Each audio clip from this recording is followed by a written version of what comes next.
Hi, beautiful people. Welcome to my channel. Welcome back.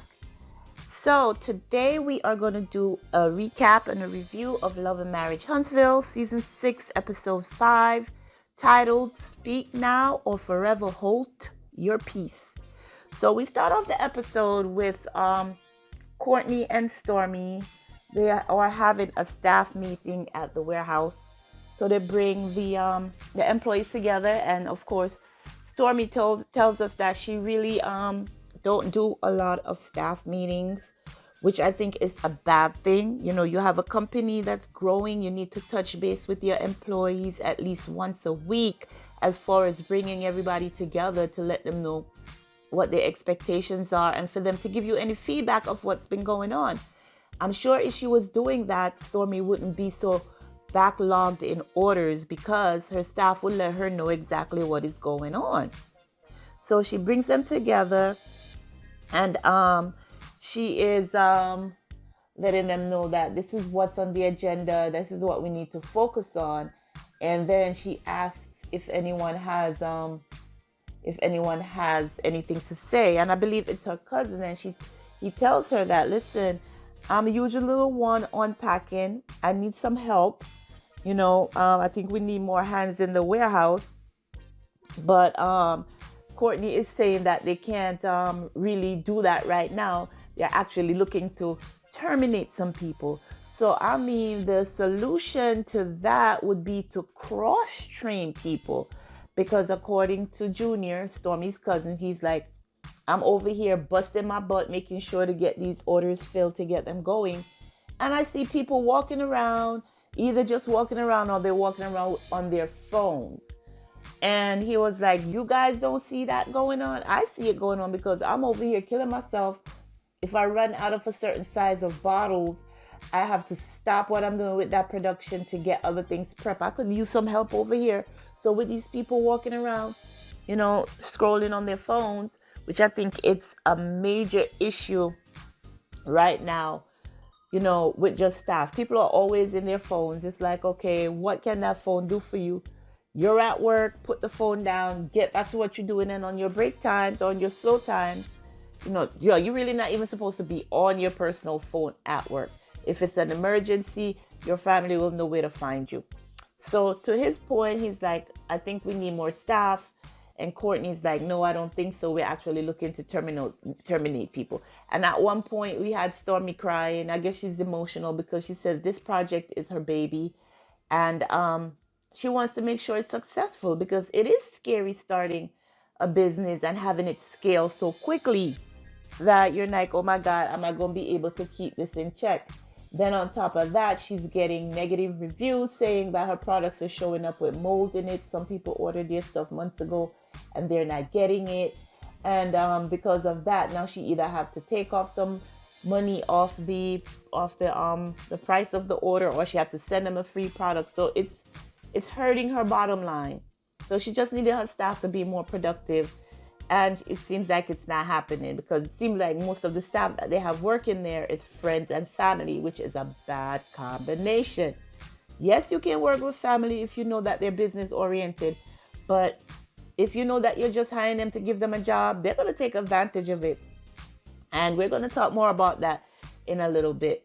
But yeah, that was Stormi's meeting. And then her and Courtney went into her office, and Courtney's telling her, like, maybe you should have waited or saved your tears till you came in the office. It's like, guy, listen, she's emotional at this point, and if she can't hold her tear back, she's not going to be able to hold her tear back. She was like, yeah, you're right, and they talked about that for a little bit. But I don't know, that meeting was a hot mess, and I hope that going forward that Stormi is having a meeting with her staff on a regular basis, if not weekly, at least bi-weekly, you know, and have them celebrate in the success of the business, as well as letting them know what the issues are. Because if they really care, people want to work with you because they care and they want to see you succeed.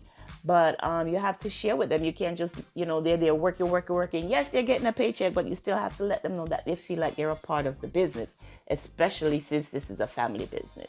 All right, that's enough of a rant. So we leave Stormi and Courtney there.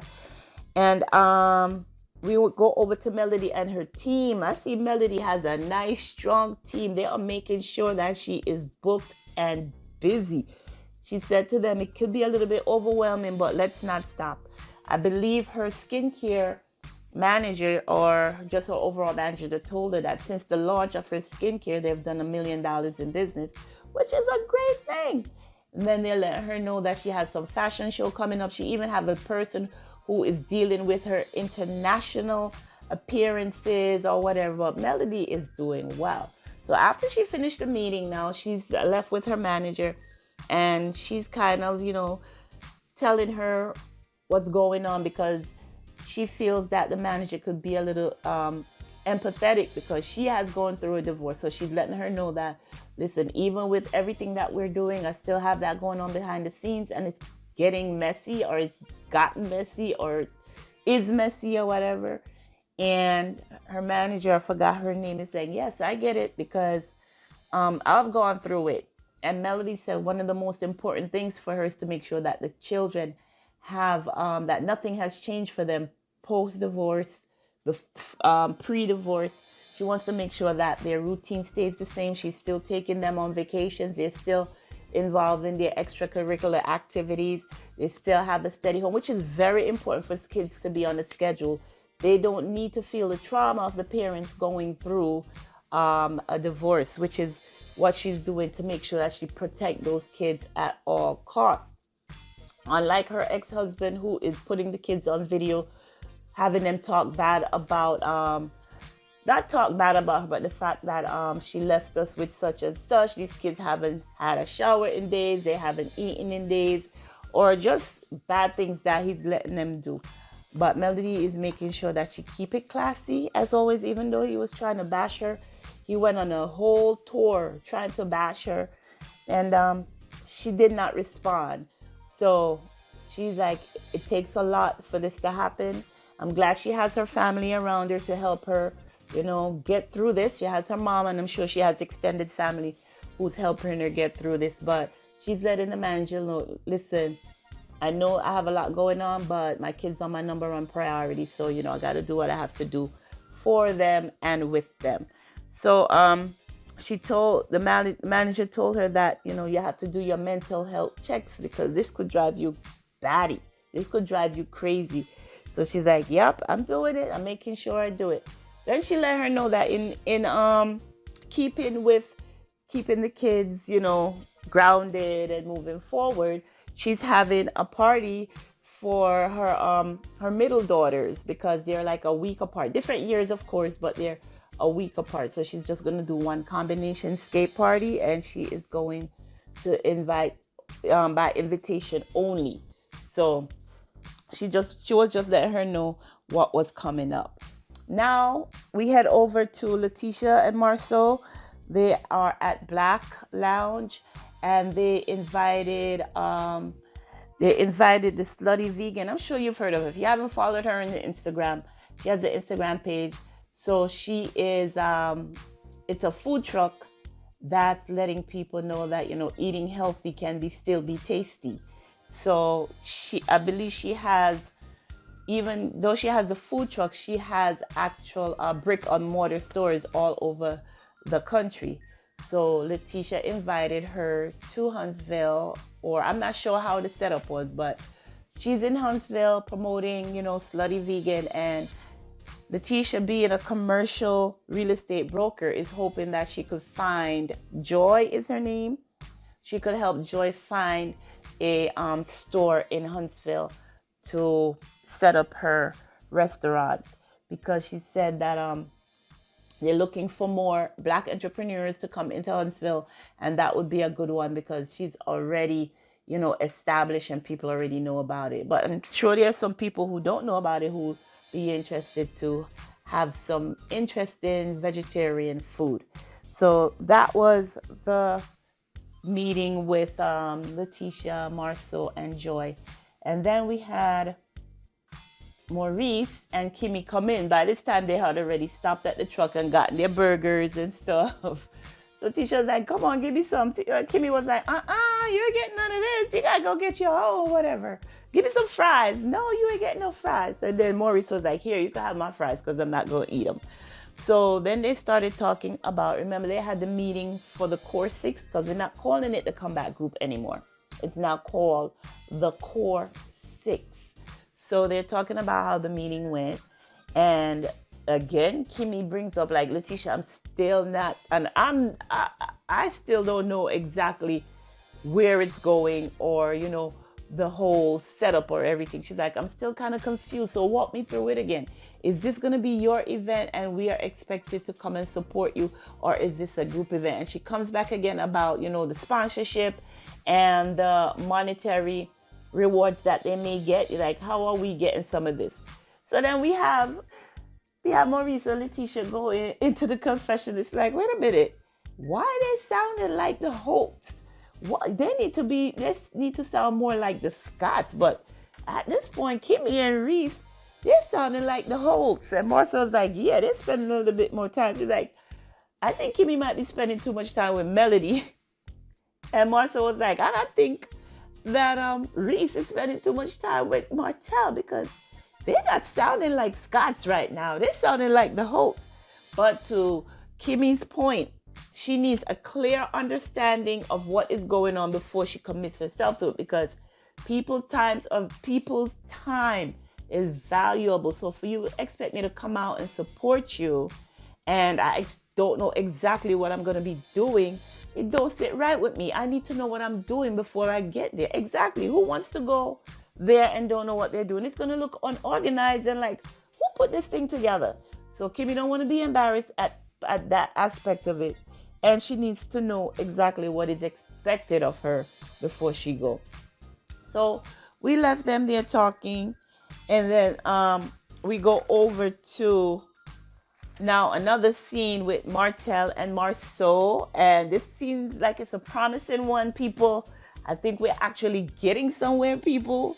We are getting somewhere, and I am happy because Martell says that Marsau is helping him to pass the builder's license, and in turn, Martell is going to help Marsau get in shape.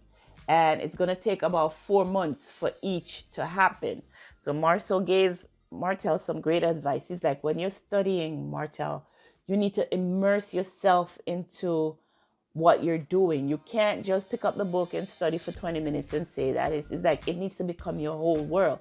He's like, people are charging for what I'm giving you right now. People are charging thousands of dollars online, and you're getting it for free. But Martell is like, no, it's not quite, because, you know, I'm reciprocating by helping you get your body in shape and training you. So Marsau was like, you're right. But people, didn't Martell have a tutor? I remember last season, Martell had a tutor, and she said her passing rate was at least 98%. So what happened to that tutor? Isn't it the same thing that Marsau is going to help him with? So I really hope this time that, you know, at the end of this season, or by next season, season 7, we could hear that Martell have his builder's license and he can get back on track and go do what he has to do. But yeah, so he and Martell were talking about that, the builder's license and, you know, getting Marsau in shape. Then Martell brings up the fact, he's like, was it he or was it Marsau who said, so what do you think of the meeting? You know, we're calling it the Core 6. He's like, yeah, Martell was like, yeah, I think that's a good name, because the comeback group, it's not happening. And I don't want to think about, you know, going back there, because back there we were fighting and stuff like that and we weren't getting anything done. So I think the Core 6 is better. And then at some point, Marsau told Martell that Latisha got an invitation to the girls' birthday party. And Martell was like, so when did they become friends? Marsau was like, I don't know, you know, just like how we guys do it.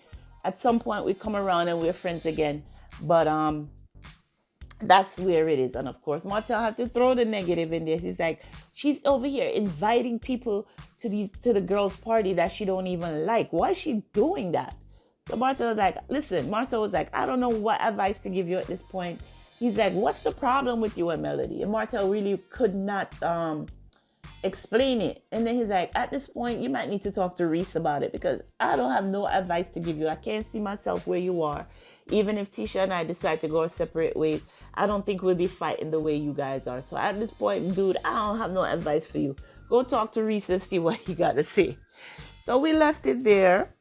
And now we get back to Stormi and Courtney at the warehouse, and they bring Junior into the office. At first, Stormi brought Junior in to talk to him, and she was like, you know, you're my cousin and I love you to death. We grew up like brothers and sisters, but lately, I don't know what's happening with you. You used to be the bubbly, the jovial one, the fun one, and now you're not anymore. He's like, what happened? So then here comes Courtney into the room. I'm like, wow, what? I don't think he needed to be in there. So Junior was like, I don't know what's going on. And then Courtney was like, well, because you're late. You're coming in here late. He's like, what are you talking about? I'm on time.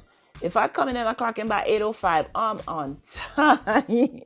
That's us right there. Once we clock in, without it going past the grace period, 8:06, we are fine. We in here. We're not considering ourselves late. But Courtney was like, listen. He was like, what are you talking about? Your brother work here. He's always your brother work here too. And Courtney was like, well, he's never late. So, okay. So they get past that. Now they're talking about being productive. And Junior was like, I'm the only one over here doing any work when Courtney's brother is walking around not doing nothing. And Courtney was like, well, I don't see that. I see him working. So Junior was like, you must be blind. So if you're blind, I'm blind, but I'm telling you what I see. Long story short, you know they terminated Junior. Courtney let Junior go. Yes, we're going to say, I can't believe Stormi fired her own cousin. Now you're not invited to the family barbecue no more. But why is it I feel that Junior really didn't care? I think he wanted to be let go, because at this point, I think he's seeing that he's being picked on. Yes, he may be late, but is it habitual? Is he late every single day? Is he not productive? He's the one who also told us that, listen, he's over here busting his butt, filling up the serum, the bottle of the serum, and then he gets to a point where he have no more bottles and he have to switch out the pump machine, and now we're doing what, body butter, body oil, shampoo, whatever. How he's like, in a nutshell, he's telling Stormi, listen, this place is not organized and I don't feel that I'm being appreciated. So Stormi was like, you know, even though I just terminated, I hope you're still cool with me as your cousin. Of course he's gonna be cool with you on camera, girl, but wait, give it time. Give it time. Junior, I'm sorry they let you go, and I hope Stormi realized that she needs to be a little bit more organized. She needs to keep an eye on her staff even more. And I honestly don't think they need more hands. I could be wrong, depending on what they're producing. But I think people need to be cross-trained so that when they have downtime over there, they could jump over here and help each other and get these products out the door and into people's homes like they've been waiting months for their items. So that was it for Junior. She gave Junior a hug, and I guess he's not working there no more. All right, Junior, go ahead and do your thing, dude. I'm sure you're happy you're not there no more. You don't have to deal with the BS anymore. Go do your thing. All right, so that was Stormi, her cousin Junior, and Courtney. Now we have the party, the day of the party, the skate party. We see Mel come in and she's greeting everybody. You have Sugar Mama running behind her, of course, like she should. That's my mommy.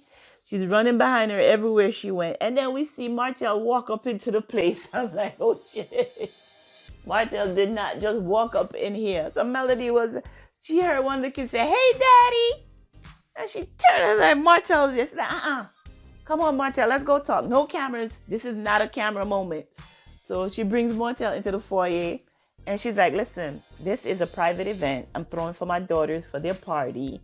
And you cannot be here. He was like, what are you telling me? I can't come to my daughter's party. These are where my kids are, and this is where I'm going to be.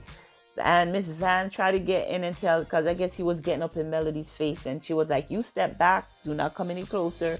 Martell yelled at, I don't know if it was Miss Van or somebody else, because now a little group had gathered, and he's yelling. He lost his cool real quick. I guess, he's one of those guys who's gonna show his bravado, like, yes, I'm coming and you can't do anything about it.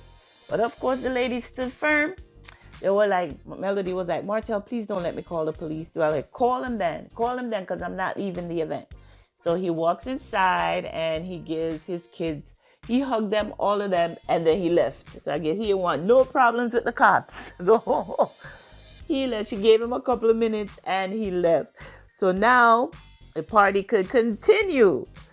According to Melody, she's like, I guess the court order has him doing major holidays with the kids on the years when it ends in an even number, and she has them on the years when it ends in an odd number. So being that it's 2023, she has them for their birthday in 2023. So I guess next year in 2024, Martell will have to do what he needs to do for his kids. So that's one thing I had to put in there. And like I said, the kids were happy to see him, and then, he hugged and gave them a kiss, and then they left. Now we see Melody go over to talk to Keisha and Kiki, Latisha, to talk to Latisha and Kiki. So apparently they were invited and they accepted. So we know that Latisha has kids around the same age, and from what we were told in season 1, we saw where everybody was hanging out as a family and the little girls are friends and stuff like that. So she brought them to the party, and Mel came over and sat down. Tisha and Kiki were sitting there eating, and they chat a little bit about, family and stuff and what's going on. And Mel tell them that she's happy to see them on good terms, and they had a come to Jesus moment, and everything is good now. And then she tells them that she is having a tea. She's reminding them that she's having a tea, and the focus of the tea is how to have respectful communication. So they talked about that for a little while, and then Mel left to go set up for the girls to sing happy birthday and for them to cut their cake. And that is where the episode ended. So it was an overall feel-good episode. No huge argument. The one was between Martell and Melody, and she let it be known that, listen, dude, this is my time with the kids. You could come and get them later on today. She said, you'll get them later on today. But at this point, we are enjoying a birthday party for the girls, and you are not invited. Go throw your own party for your girls. So that is where we are with the episode. It was a pretty decent episode. A lot of connections were made. We have the Slutty Vegan connecting with Latisha and Marsau at Blaque. We have Marsau actually helping Marsau to pass his exam for his builder's license. So we had a lot of good moments throughout the episode. So that is where we are with it, guys. This is the recap and the review of Love and Marriage Huntsville, Season 6, Episode 5, titled Speak Now or Forever Hold Your Peace. Remember to like this video, share it, leave a comment if you wish, and be sure to subscribe to the channel, guys. Until next time, take care of yourselves and your families. Bye-bye.